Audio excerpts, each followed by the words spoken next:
Welcome to the Oxford Vantage Instagram Live. A little takeover for me, Jacko, master instructor and mentor with the Oxford Vantage. I'm going to be joined by two other master instructors. Here we are now, Nigel Beach from New Zealand. We're going to be running the first ever certification in New Zealand together later in November. And then also Deano Gladstone, and I'm going to be joining him in Sydney. Talking about the work we do with professional athletes for sports performance, and also running as a specific. Nigel, is that any better with my connection? Yeah, that seems better, mate. Okay. Yeah. We've lost Dino though. We'll get him back in a moment. Just did a little. Here he is. Um, so I let's whilst Dino's just joining, if you think I know we just had that little bit, but I'm aware that this is a lot of people watch this back on replay. So if you start from the beginning, Nigel, like just a little bit of insight into the type of athletes and the type of sports that you've worked with in terms of helping people with breath training, and what are is there any like key like things that you're like people are missing out on this, or we're not, this is a starting point that we need to get right, and it knocks over all the rest of the dominoes. Yeah. Yeah. So I'm a physiotherapist here in New Zealand, and I do tend to work in the elite athletic realm. So I've implemented breathing programs in the Australian rugby team and the All Blacks, and um, I've worked with numerous different athletes, ranging from Josiah Natsky, who's just an all-time legend, racing for KTM Red Bull in North America in motocross, or whether that be, let's see who else, cricketers. It's all the typical sports like cricket and rugby, which are big down here, but um, but also, I think it's important to know that I also run a clinical practice here. So I also see people who are struggling with, say, chronic pain or persistent pain, or people with agitation, feelings of overwhelm, anxiety, which is all wrapped up in this sort of chronic pain system sometimes. So I think the key thing to know is that the techniques that Dino, Jacko, and I all deploy on these elite athletes are actually fantastic for just everyday population as well. And also, I think the key thing to know is that elite athletes are probably at a disadvantage compared to the general population, because most of them have disordered breathing patterns. And they found that in that wonderful study done a few years ago where they looked at 1,900 athletes and they assessed their breathing patterns, and 90% of them had a disordered breathing pattern. So, um, pretty much if you're an athlete, if you have anything but a disordered breathing pattern, you're pretty rare. So perhaps they're more at risk. So I think the key thing is to know that the breathing work that the three of us do in these elite teams or the performance realm, really just starting with the fundamentals of, can they breathe good, yes or no? And let's start with that first, right? Yeah, yeah, yeah. um no, totally. I think one of the things that's it can be a little bit surprising at first, for some people. I certainly had this myself when I'd played professional rugby, and when I came across the idea of doing, say, a bolt score and doing a bit of assessment of my breathing, firstly I was a bit like, am I any good at breathing? I was like, well, I assume so, because I was one of the fittest when I played. I was like one of the fittest guys in our team, so I just assumed that I'd be good at breathing. In my story is a little bit different in that I had a brain injury that ended my career, and that disrupts our breathing. But I had I scored very badly, um, but I was completely unaware of that. And then I think what's interesting is that um, we sort of seeing that, okay, or the way I interpret it now is that I see these dysfunctional, I see these breathing patterns, let's say less than optimal, in elite performing athletes, and realizing that if you don't help someone understand how to breathe correctly, um, when they're stressed by their exercise performance, particularly high intensity sports, they will go to a stressed breathing pattern, which is less than optimal. The body will go for the path of least resistance. The body will, it doesn't want to breathe optimally in those times of stress, so that you can carry on stressing it. So it can, I get to me now, it makes a lot of sense. Dino, I want to back up on, you told a story before we got cut off, or before my internet got cut off, about a swimmer where at the Olympics, and she was taking one breath in, was that 50-meter race, and through the training that you did on breathing and improving CO2 tolerance, we minimized or got rid of that breath.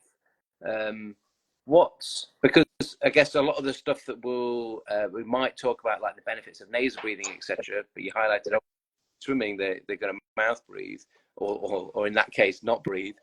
What was some of the ways that you were developing that? Because this is irrelevant because I come across people all the time that are like, I can't nasal breathe, and I can't do this, and I can't do that.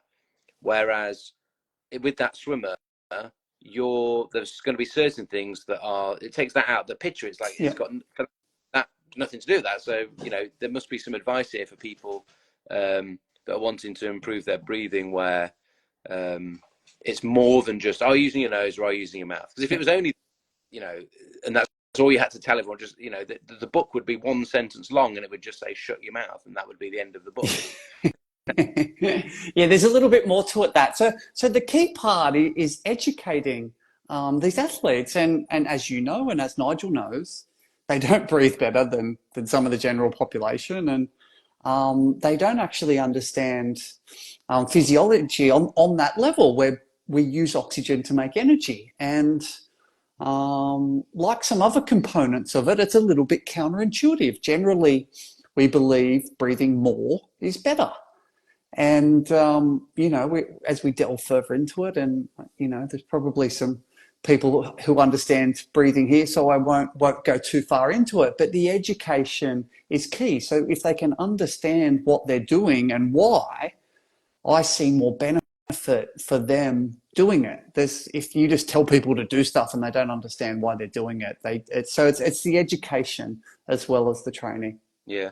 I think there was one question someone was asking that Nigel, you've answered in the comments, good about utilizing the high-low test as an example. Something that I think is always interesting. I'd be interested to know, Nigel, if you do it, or either of you, if you do anything else, that someone that's like really quite fit, but let's say they're bad at breathing, but really quite fit, they've got a low resting heart rate, they're breathing at rest during like an observational assessment.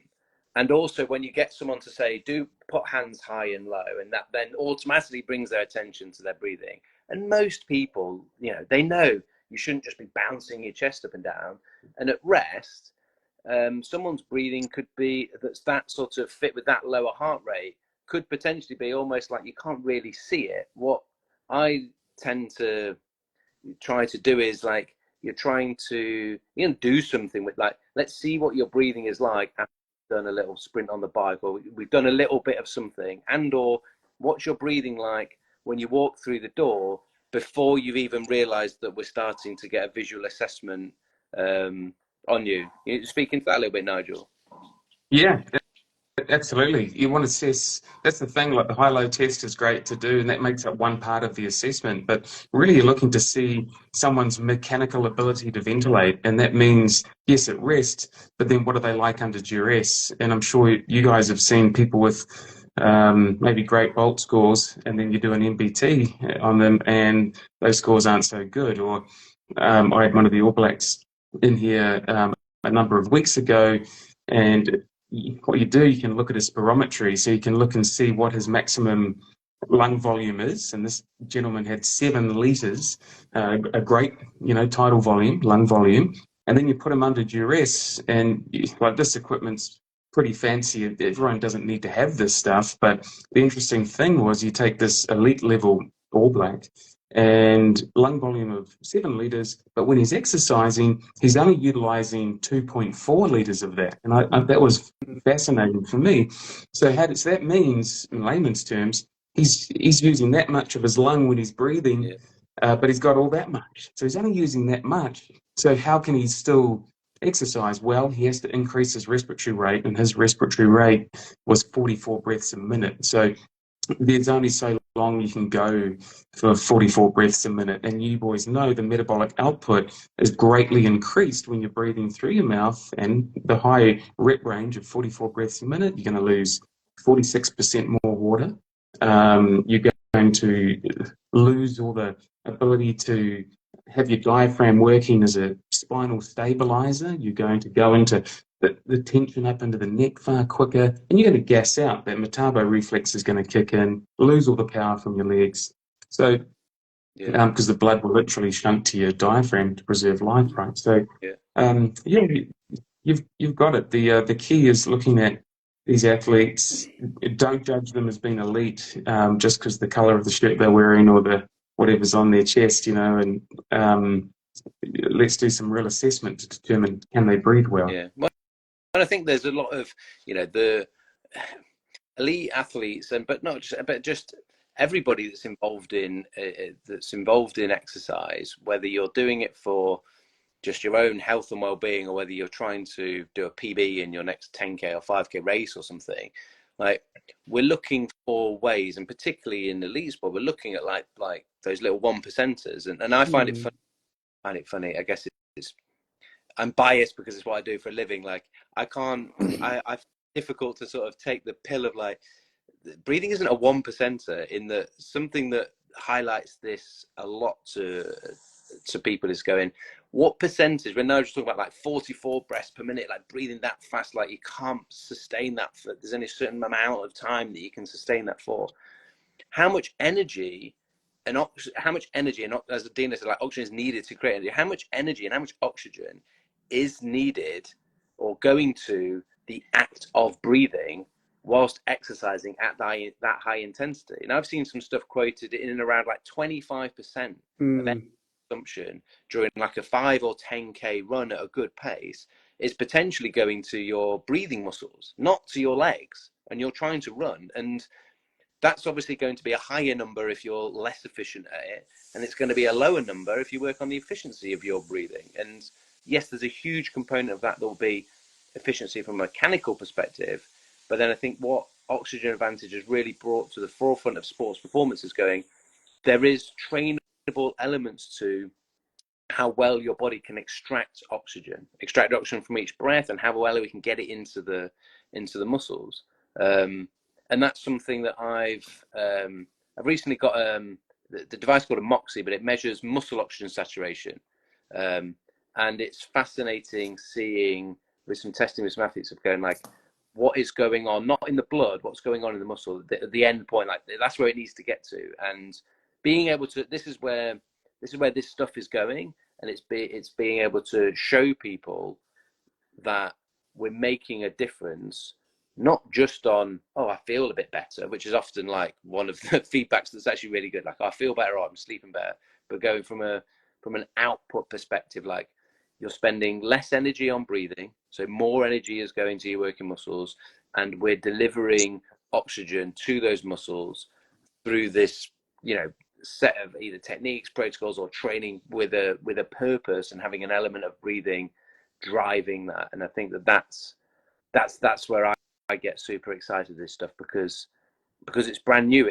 It's an avenue that we've not really like blown up yet. Yeah, well, they talk about VO2 max, right? Everyone talks about VO2 max, and you just talked about it then without specifying it, but it's the volume of oxygen someone can breathe in a minute. But we know a high VO2 max is not necessarily breathing efficiency. And again, by breathing less, our muscles and organs become more efficient. So our VO2 max may go down, but our performance may go up, is another way to say what Jacko just said. Yeah.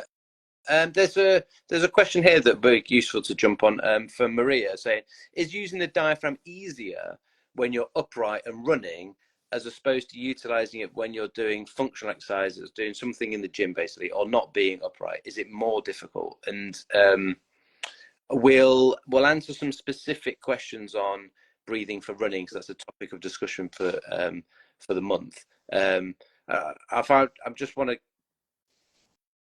I won't answer the question, but I'll let you guys answer. But I'm just going to throw something into the mix for this, Maria. One thing I would say is functional exercises you can hit. So if, let's just say like stuff people are doing in the gym, whether you're a runner, whether you're a rugby player, whether whatever it is, if you do some strength training in the gym, I love that time for honing habits of good rib cage pelvis alignment, which helps with good movement of the diaphragm, and not just breathing however you want whilst you're doing that type of work. Utilizing it as a time to go, how well, how efficiently, how controlled, how good can my breathing mechanics, the rate of my breathing, how well can I do those things whilst doing this sort of functional exercise that you're describing. The only caveat is if you're doing like heavy, like deadlift or heavy, where you're having to obviously like brace and hold, like that's a different kettle of fish. But I see that as a great opportunity to instill in good breathing whilst exercising, but not within the chaos of the sport. You know, I work a lot with rugby. When they're playing rugby, I don't want them thinking about their breathing. I want them to have changed their habits so they're thinking about rugby. But in the gym is a great opportunity with some of the exercises that might be doing. Classic is like doing like some core, you're doing a plank or whatever you're doing. Are you just holding your breath and bracing everything? Or are you aware of your alignment? Are you aware of your ribcage, your pelvis? Are you aware of your diaphragm, your ribcage moving? But Nigel, let's come to you from a physiotherapy perspective. Is it easier for your diaphragm to move when you're upright and running? As opposed to... So yeah, I think the key there is you need to assess it. So you assess it in standing, you assess it in lying. And say if someone does have a disordered breathing pattern, if you put them in a lying position, that's like a better way to teach. So you sort of progressively build from lying to sitting to standing, but then it's key for the athletic population, I think all of us, because we're all sitting in these chairs far too much. We have to be able to access proper ventilation in numerous positions. So for example, as you progress through, it would be great if you could sit in a squat position, maybe with something under your heels to enable you to get into that deep squat, and then try diaphragmatic breathing again. And then maybe you progress into arms out in front of you while diaphragmatic breathing in a squat, and then arms up overhead. And these are the different positions that will really test the ability to access diaphragmatic breathing. So if you think of it just like normal gym training, if you're going to go and strengthen a muscle, you progressively move up the scale as you get better. So you can think of functional breathing as, let's start in a place where we can all understand it. We can start in lying, move to sitting, move to standing, and then move to more dynamic positions where there might be more resistance on the body, or there might be more compression in the body, making it difficult to breathe. But it's a great one. And then we can also add in some external factors like resistance into breathing and different things through straws, balloons, or the vast array of the devices that are out there nowadays. Yeah, I think one of the people don't realize, in particular, through my strength conditioning training and everything, where we don't, it gets mentioned like in your textbook of your functional anatomy that the diaphragm is obviously breathing muscle, and it's a deep core stabilizer, and we just sort of and that deep core stabilizer, we just sort of, that just for me got brushed over. We don't realize how important a role you mentioned, Nigel, earlier, that's saying like, you know, the diaphragm giving us that midline stability, and people see and feel this when they go to, I do it all the time. You take a big group of people, and you let them do their little high-low test, like sat down, stood up, and then get them to lie on the floor with their knees bent and their feet flat, so like in a semi-supine position, just so that things are aligned a little better, and then they're supported by the floor, and the diaphragm doesn't have to do that stabilizing job, and it only needs a breathing job. Sort of overly simplifying it, but 99% of people start to, it's like, do you feel like in that high-low test, is that lower hand moving more than the upper hand now? Yeah. It's like, okay, so just lying on the floor makes you breathe better. Yeah. Does it feel nicer? Yeah. Does that prepare you though for breathing with your diaphragm when you're running?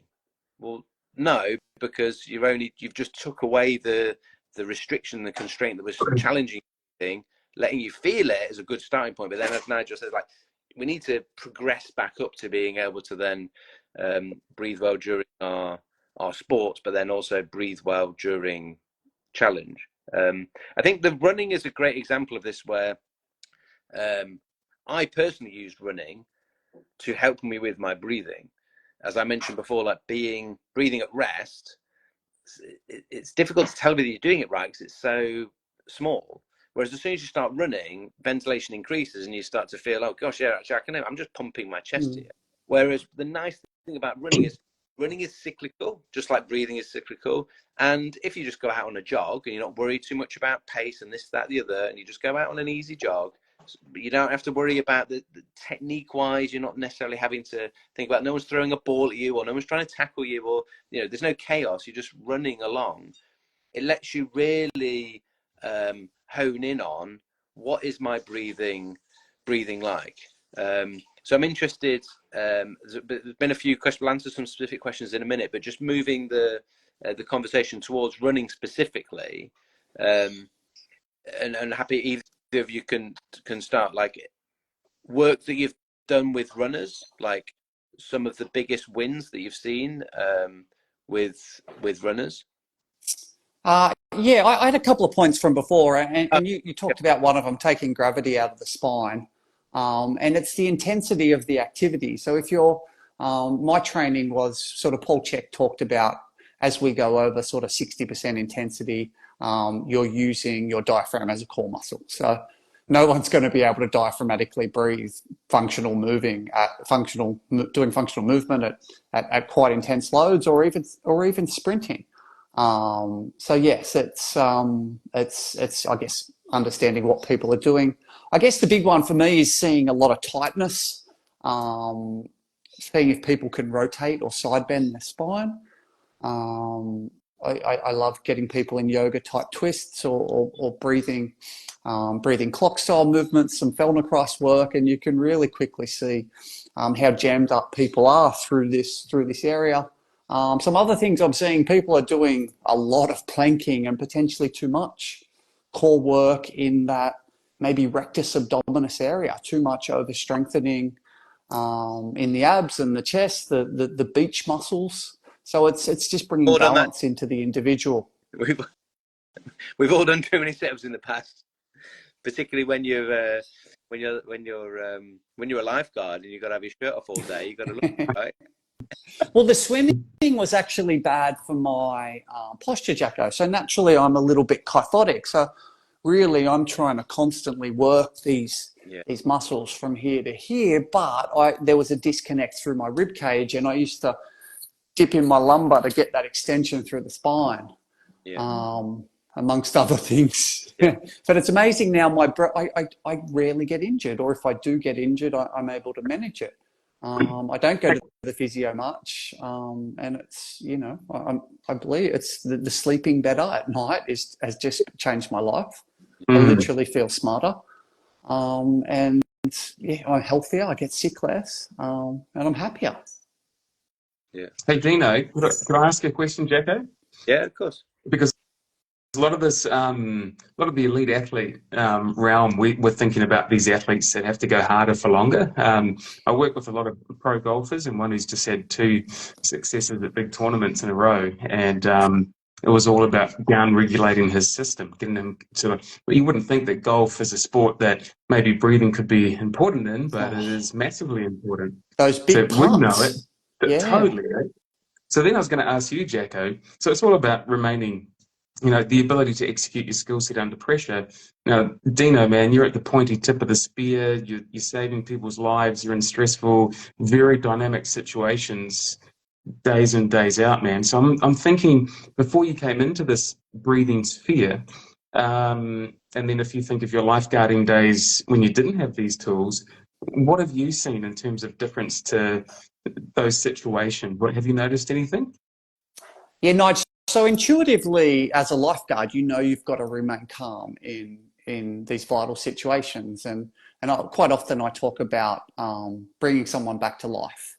And if you could bottle that drug and sell it, like you are just so full of fight or flight, and to remain cool, calm, and collected in those situations, to do what you need to do to bring that person back to life, is essential. So intuitively, we were doing it and understood it somewhat, but delving into the science and again, educating myself more about it really means that I can share it and give people practical tips. Putting someone in an ice bath and getting them to control that gasping reflex, where they can train these skills for real life or for big putts or big kicks at goal. We know when someone's in fight or flight, they go into tunnel vision. Whereas if they can remain calm through slow nasal breathing, they're able to utilize their prefrontal cortex, right? And they're able to think clearly and use that decision-making process that this brain's for. Awesome, mate. Yeah. And it's, high pressured sport is one thing, but then there's like saving someone's life is taking things to a whole new level, isn't it? Yeah. But again, like the first responders, the shift workers, the stats on shift workers is absolutely horrible. They're more likely to suffer from everything. So getting those people, what quality sleep we can get them, or supporting them where they're at, again, is going to be huge. Yeah. Yeah. There's been a couple of questions on, they might seem slightly different, but they're all pointing towards a similar thing. So it'd be a good point to discuss. So some of the questions around like when I'm breathing and I'm going out on my running and training, like, and I can manage nasal breathing, but when I go to like a race and I'm working at a higher intensity, like surely I've got to use my mouth at some point. That's what it feels like to me. That's one of the questions. Someone else is talking about in an F45 or high rocks style training session, like when it goes to competition time, it's not all necessarily running, but it's all high intensity stuff. And it's like, my breathing can be quite well and controlled and I can think about it in training, but when it goes to that like race day competition type of thing, it just goes all out the window. Like, how do I change the auto? And I sort of alluded to that with on the rugby field, like a rugby player not thinking about breathing. If I kick this off just with some interesting research that George Dallam and his university in the States are showing that he's so big on nasal breathing that like he's adamant that like everyone can nasal breathing at max intensity is possible. You just need to adapt. That being said, depending on the size of someone's face and the size of their nose and everything and how big their airway is, they may need to use nasal dilators and things like this. But the most fascinating stuff that's coming out from his research is taking people, doing a VO2 max test with them, then giving them, say, like a 4 or 6 week training block of nasal only in training. So having it nasally restricted in training, meaning that, and teaching them the correct biomechanics of their breathing, allows them to control the rate of their breathing. So they're not that 44 breaths per minute that Nigel talked about at the beginning, that they're going to be controlling the rate of their breathing, which allows them to breathe more efficiently biomechanically and utilize their diaphragm. So the rate and the diaphragm, and then having that nasal restriction slows things down, has more resistance for the diaphragm to work against. So that rate and that diaphragm is control. So those three things sort of going together in a 4 or 6 week training block. Then come back and do a VO2 max test with them, and they see an improvement. But then they allow them to do their VO2 max mouth breathing. So go, right, you haven't done any mouth breathing for the last 6 weeks, but you've been working on the rate and your diaphragm. Now don't use your nose, and let's see what happens.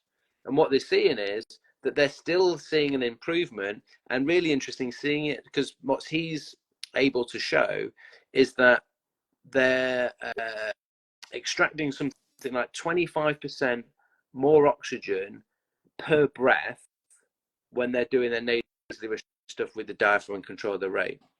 And then when they take the nasal breathing away and just go breathe through your mouth, they're still showing an improvement in their VO2 max, but they're showing still an improvement in, not quite as good, but still showing an improvement in the amount of oxygen they're extracting from each breath, which then shows that training period of control your rate, breathe with your, make sure your diaphragm's doing the work, and breathe through your nose in training.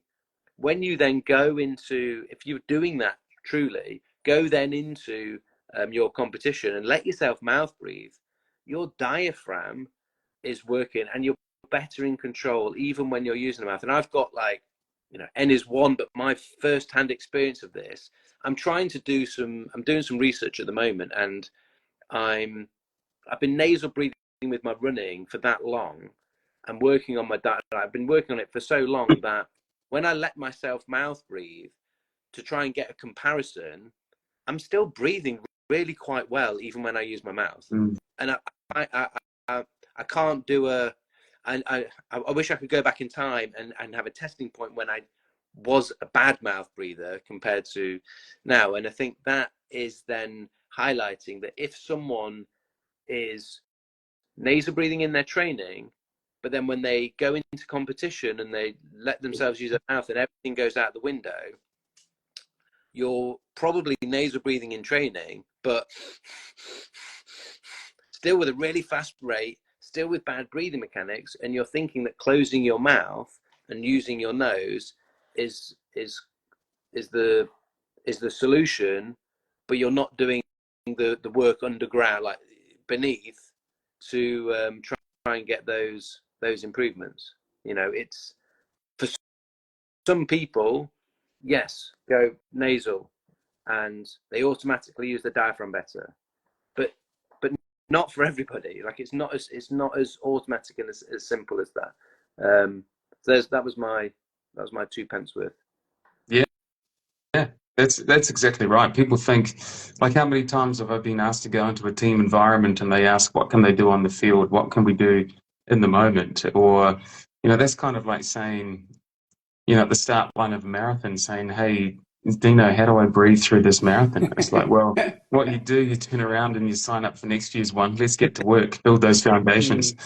And there's so Cody Taylor, who I've done a lot of work with, he's the All Blacks hooker, and he's just on a hell of a tear at the moment. Well, for me, he has been for a number of years, and we've done a lot of work over the past 6 years, 5 years. Caught up with him last week, and people know I work with him, and I get little DMs, saying, "Oh, Cody breathed through his mouth," Yeah. It's like, yeah, it's like, yeah, he does, and he has, and that's fine. But his bolt score went from 23 to 60, MBT of 110. So it's like, he's a phenomenal athlete, and it's okay to breathe through your mouth when you're at that such high intensity.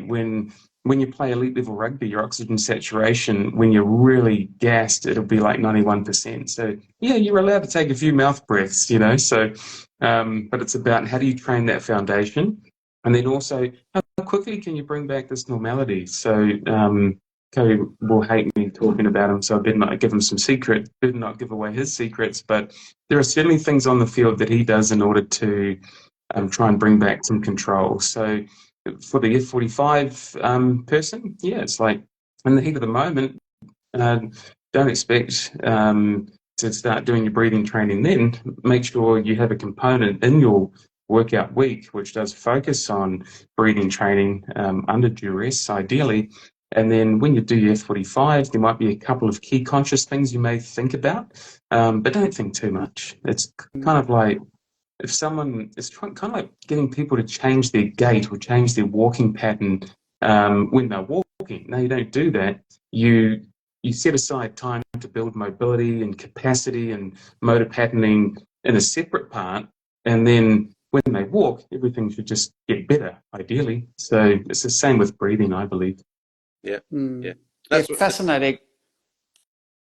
Really interesting what Nigel said, and I'm sure you would have found this as well, Jacko. When an individual comes to you, they're potentially more invested in what you say, whereas I've been working in the NRL, the National Rugby League, for the last 3 years. And the first year, like, I was trying to get buy-in, but there was, some people laughing. It's like, oh, we're doing breathing today.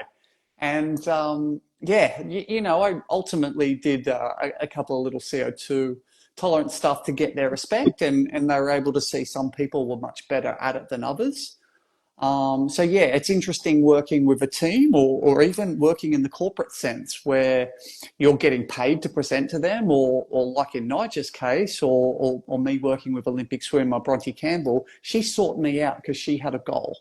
Yeah. And what we did, I didn't just tell her, oh yeah, Bronte, I don't want you to breathe in the 50. We had to work up to that. We had to try it in training, and then we tried it in racing, and then once we felt it was successful, she adopted that to do her major races. Yeah. In theory, I thought it would work, but ultimately, she had to believe in it and make those choices. So, yeah, I'll have to look for that paper by Dallum as well, because that sort of validates some of the things that I've been working at with some athletes. I'm not even telling them, as Nigel said, to think about their breathing during the game. We're just trying to get them to breathe better for the rest of the day. Yeah, there's some nice stuff coming out where he's I guess for those of us working in higher intensity stuff where, you know, as Nigel alluded to, like breathing through your mouth at certain points is, and most of the research is showing us that, like, for most of the population, working up to about 85% of your max is doable. Beyond that, it's going on to like how big is your airway, how big is your nose, and how big is your nostrils, and some of those types of things that are more structural. I think the thing that I always say to people is, and you do this in sessions with people, where you go, you know, make them do a little like test of like, okay, what intensity can you work up to nasally, and then ask them afterwards, like, were you surprised actually what you managed nasally when asked to do so?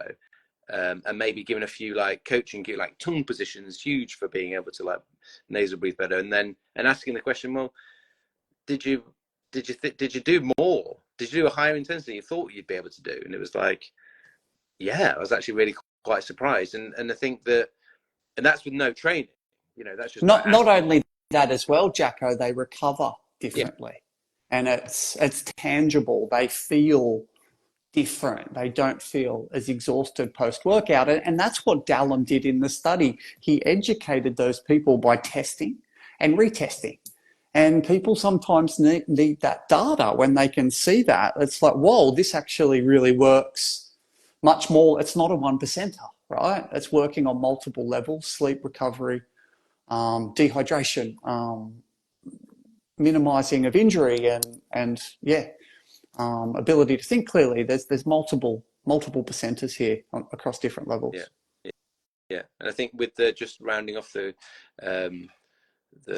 breathing with running, and particularly nasal breathing running, what I would say to people is that it's not it's not just the diaphragm, it's not just the nasal that you need to be focusing on when you're doing your running. It's your diaphragm, so your mechanics of your breathing, and the control of the rate of your breathing. Those three things want to go together. And as we've said, that even when you then don't use your nose, you're going to be breathing more efficiently. But you can breathe at a higher intensity through your nose than you currently think you can. That is something that I would probably make a bit. And one thing I had the other week, I watched David Radusha's 800-meter world record from back in like 2012.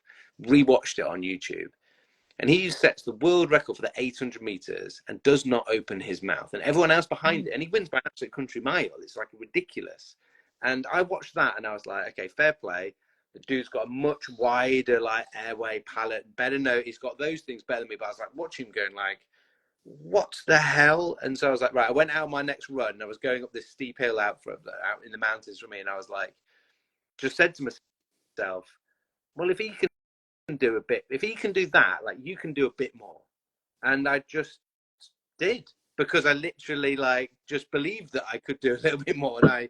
And so yeah, you can. And you know, what we have a lot of self-limiting beliefs, right, about all sorts of things, but the amount that you can do nasally is probably one of them. But then do some training and allow some adaptation to happen, and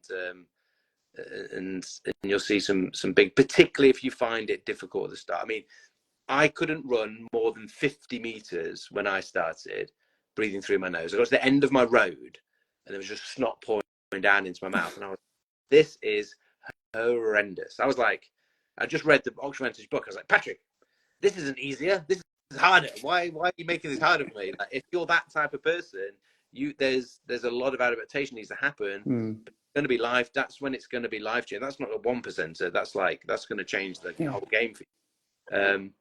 So yeah, we are all teaming up in one way or another. I'm coming out to see you, fellas. Deano has promised me that he's going to do mouth-to-mouth resuscitation to me on the.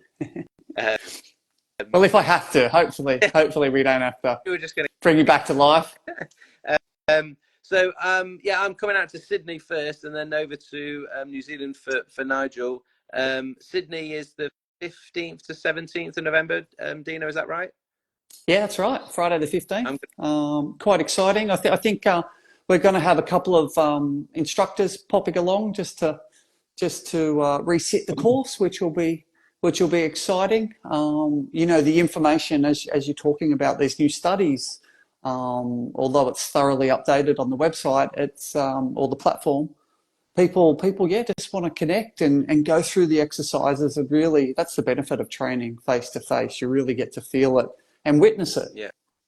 So there's a couple of people coming for some refreshers, let's say, but then obviously there's people coming brand new to this, and whether this whole conversation has been about obviously sports performance to a degree, but the array of people that come to do the Oxford Vantage is, you know, everything from personal trainers, yoga instructors to physiotherapists, but then, you know, sports psychologists or people working with like stress and anxiety. It's a whole host of health and well. So don't feel like if you're not into sports that it's for you. It's for literally everyone. No prerequisites as well for people to come. You're able to come along. There's probably 1,000 hours of information on the Oxygen Advantage of platform. So I try not to encourage people to get overwhelmed. I really like to give them a nice guide into the course and find the things that really interest them and light them up and their niches and sort of to go down that path with their study, because that's you know, if they're not going to work with professional athletes, then, you know, potentially some of these papers may not be as exciting. If they really want to work with kids, there's some beautiful work recently put on the platform of working with 5 to 8 year old kids. Yeah. So if you want to come if you're in Sydney or want to come to Sydney, join myself and Deano for the to get Oxford Vantage certification 15th, 17th of November, and then the week after, 22nd, 23rd of November, Nigel, I'm coming to New Zealand, and that's going to be very exciting because it's going to be the first ever certification that's been run in New Zealand. Give us a little. We're just south of Auckland. Yeah, so we're in Mount Maunganui in Tauranga here. So beautiful beachside town, named New Zealand's #1 beach 2 years running. So there we go. Bring those little keep it nasal speedos that you've got, Jacko. So it's a great spot. We're going to be doing that training here.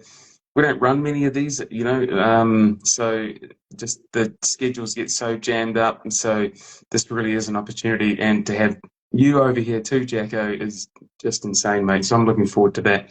To Anna Meek was saying about, you know, for people 50s and 60s, the first live got cut off, but we're basically saying that these techniques which are used for elite athletes, actually, just because they're elite athletes doesn't mean that their physiology is actually better than everybody else's. So the same techniques can be deployed in the same way of looking at these things, help everybody. And even just this week, 2 of our other master instructors, Fleur and Maria, just did a masterclass on menopause and how the Oxygen Advantage, this kind of breathing, can help people going through hormonal changes, and how we can bring balance back into that system, how sleep apnea it affects the majority of people going through menopause, and how that can also be helped by looking at breathing patterns. So it's not just for athletes, that's the key thing. And as I say, as Deano just said, with the kids, I work with a lot of children, And that's really where we need to get these people sorted, because we're living in this world now where the kids have got phones, and the state of corruption in the society now it's all coming for us. So we have to remain in control of our nervous system, because there's numerous things trying to derail us from maintaining a balanced nervous system. So it really is for everybody. And although this is an instructor course, right, Jacko, you will come away with a certification once you've fulfilled the criteria and been able to teach this method. Actually, it's just for people who want to know more about this kind of practice. Yeah. Yeah. I mean, I did the certification originally. I was working as a strength and conditioning coach. I did it just because I wanted to understand it better. I actually didn't do it because I thought I was going to coach it at all. So yeah, then there's always a couple of people normally when we're doing it that are, they're not coaches. They're just like, I want to know this better. I want to be able to understand it for myself, or maybe like for a loved one, something like that. And just highlight, just a final thing I'll sort of say is, I've worked with someone that's springing to mind, like an international rugby player that we only ever we did no, what I would describe as no sports performance stuff at all. We did just like nervous system regulation, stuff to help improve sleep, stuff to down regulate, and just work on sort of daily nasal like breathing habits. Nothing around on the field, nothing about sports performance at all. And the feedback I've had from that individual of how much better he's feeling when he's on the field, because of all that stuff that's going on, the foundation stuff in the background. And there's nothing I've taught him there that I wouldn't teach a 50 or 60-year-old non-sports person, because the foundational work is, let's say, relatively the same for all of us. There's a way to breathe efficiently, and there's a way to regulate your nervous system that breathing does. And it's not like someone has to do it differently over here and someone has to do it differently there. No, those basics are there for everyone. Yeah. Like Jace Ryan, he's made no secret of the fact he's the All Blacks forwards coach.